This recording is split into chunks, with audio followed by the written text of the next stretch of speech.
I'm expecting that by the end of this video, I should know how to be rich. Or how to get. If you figure that out, tell me.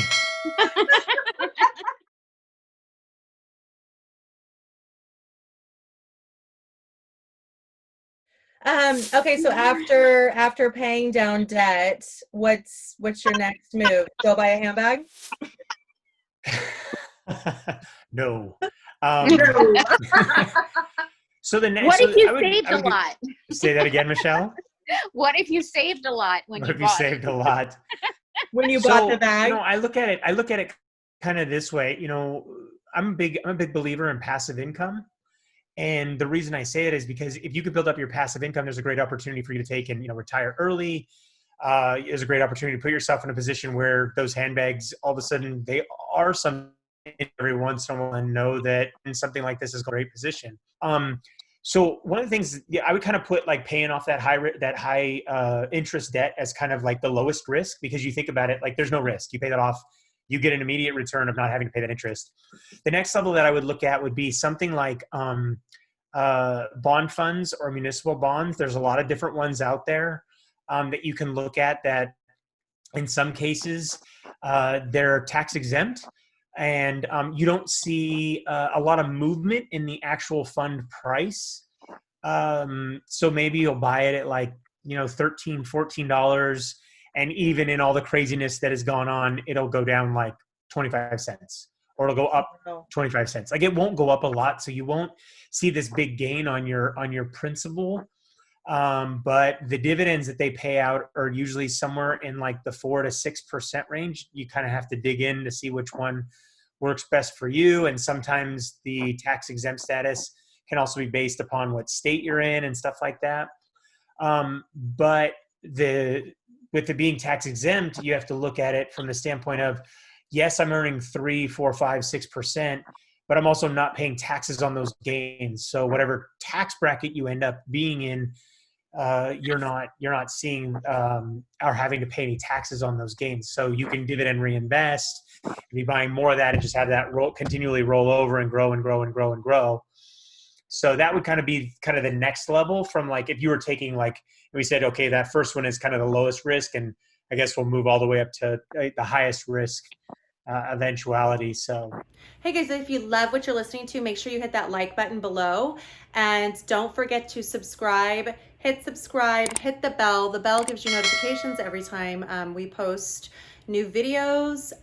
Thanks for joining us. Subscribe. that would be the next I level. have a question on that. So, Sure. So on that, if you want to do something that's a lower risk, and like you're new to all of this, and but is that something you can say like, I have $500 that I want to do something with? Is it something that you can start when you have like that amount, or do you still need like more cash to even get into doing stuff with bonds like that?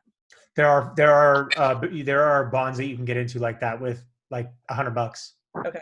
Yeah. So the challenge is you have to usually go through one of the bigger brokerages. So you'll go through either, your Wells Fargo or your Morgan Stanley or Charles Schwab. Right now they have the ones where you're paying no money on trading, but these are long plays. So it's not really a situation where you're going to be spending a lot of money in fees because you're, buying in at this and, day trading or anything like that. But you can't really, like the online stuff like Robinhood or Webull or M1 Finance, those types of brokerage houses don't necessarily offer the ability for you to buy into those funds. I'd have to research. I know M1 Finance might, but I would have to dig in deeper on that. But generally, they're easier to get into with a brokerage account with, like I said, the bigger banks and stuff like that. Okay. Are those the ones? I have little to no experience with bonds, but are those the type that you have to wait a certain amount of years for it to come to full maturity, or is it?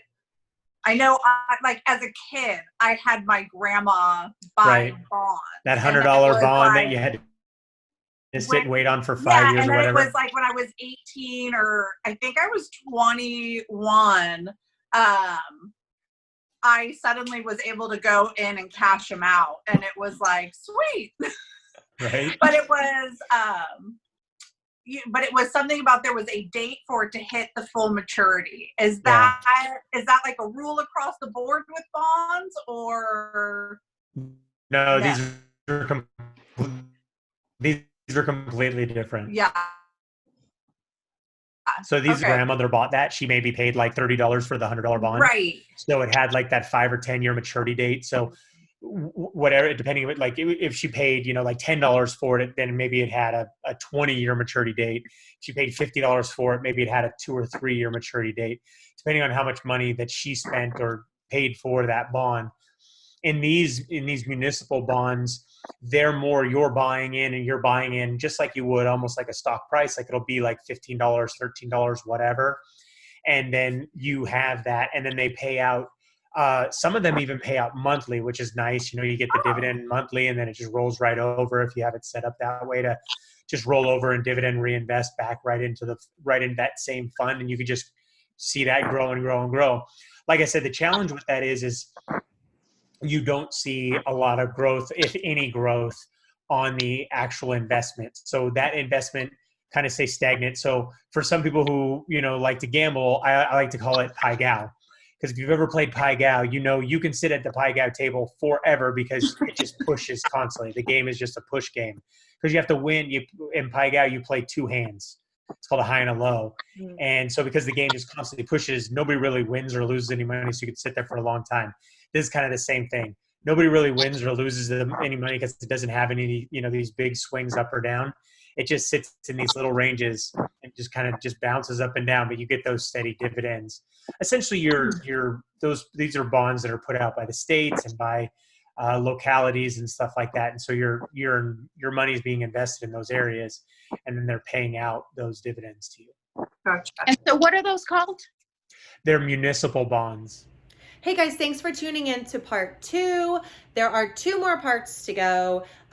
Lots of great information. If you missed part 1, please go back and check it out. I put the link below to that video, and join us for part 3.